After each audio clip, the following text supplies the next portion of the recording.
जल की उपासना, यानी जल की उपासना से तात्पर्य है महाराज कि परमात्मा के स्मरण में, उसकी याद में सहज भाव होकर के उसी की याद में निरंतरता लाकर अपनी आंखों के पलकों को गीला करके आप उस परमात्मा के लिए रोते रहें। और जब आप रोते रोते उस परमात्मा का स्मरण करेंगे तो एक ना एक दिन कन्हैया को विवश होकर के आपके सन्मुख प्रकट होना ही पड़ेगा मेरे भाई बहनों। और प्यारे, जरा ध्यान दीजिए, आज के पहले जिन साधकों के आंखों में आंसू आए, परमात्मा उनके सन्मुख जरूर आए।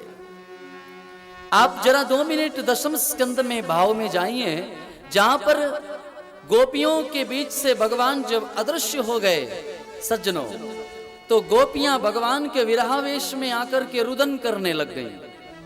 और जब रोती हुई गोपियों के नेत्र भीग गए तो उनकी भीगी पलकों से जब वो निश्रित अश्रु जब भूमि पर गिरने लगे और सारा उनका श्रृंगार मिट गया, अंदर का जो कठोर भाव था वो जब मिट गया, तो परमात्मा जो गोपियों के अंतर मन में छुप चुके थे वो प्रत्यक्ष रूप से प्रकट हो गए। तो प्यारे, एक तो वहां एक भाव है, और दूसरा जरा ध्यान दें कि भक्त प्रहलाद भी भगवान के लिए रोया। तीसरा एक भाव है, गज ने सागर में से रोकर के भगवान को पुकार लगाए। चौथा एक भाव है, द्रौपदी ने रोकर के भरी सभा से द्वारकाधीश को पुकारा। पांचवा एक भाव है कि परमात्मा की तपस्या में ध्यानस्थ वो 5 बरस का बालक ध्रुव, उसकी आंखें भी रोकर के भगवान को पुकारती हैं, तो भगवान को आना पड़ा। तो प्यारे, ये एकदम सच्ची बात है कि परमात्मा के लिए जो 2 आंसू गिराता है, परमात्मा उसके पास जट दौड़ करके आता है। और प्यारे, एक और भी बात है, परमात्मा किसी को रोता हुआ नहीं देख सकते।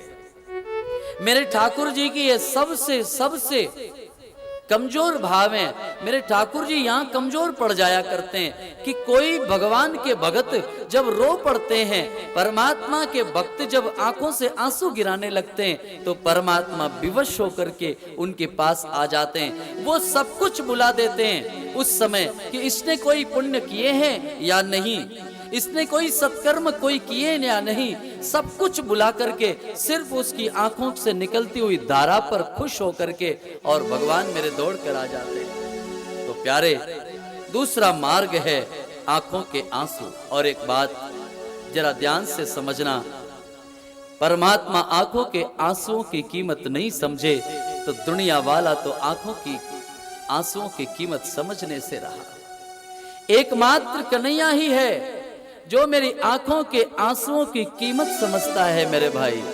संतों ने एक बहुत अच्छी बात भी कही है मेरे भाई, जरा ध्यान देना और इस बात को अपने साड़ी के पल्लू में बांध लेना और जिंदगी में इस बात को फॉलो करना। क्योंकि रोना यदि हो तो परमात्मा के सन्मुख अपने भाव को रखना। जगत के आगे रोने से कोई फायदा मिलता नहीं। जगत के आगे किसी ने अगर कभी भी रोया है तो जगत ने किसी को कुछ भी नहीं दिया। ये दुनिया में दुनिया वालों से रोने से कभी कुछ मिलता नहीं। जितनी मेहनत जितना परिश्रम रोने में आप दुनिया के सामने लगाओगे, अरे मेरे भाई, उतना कन्हैया के सामने रो पड़ो, कन्हैया झट प्रसन्न हो जाएगा। बोलो राधे राधे।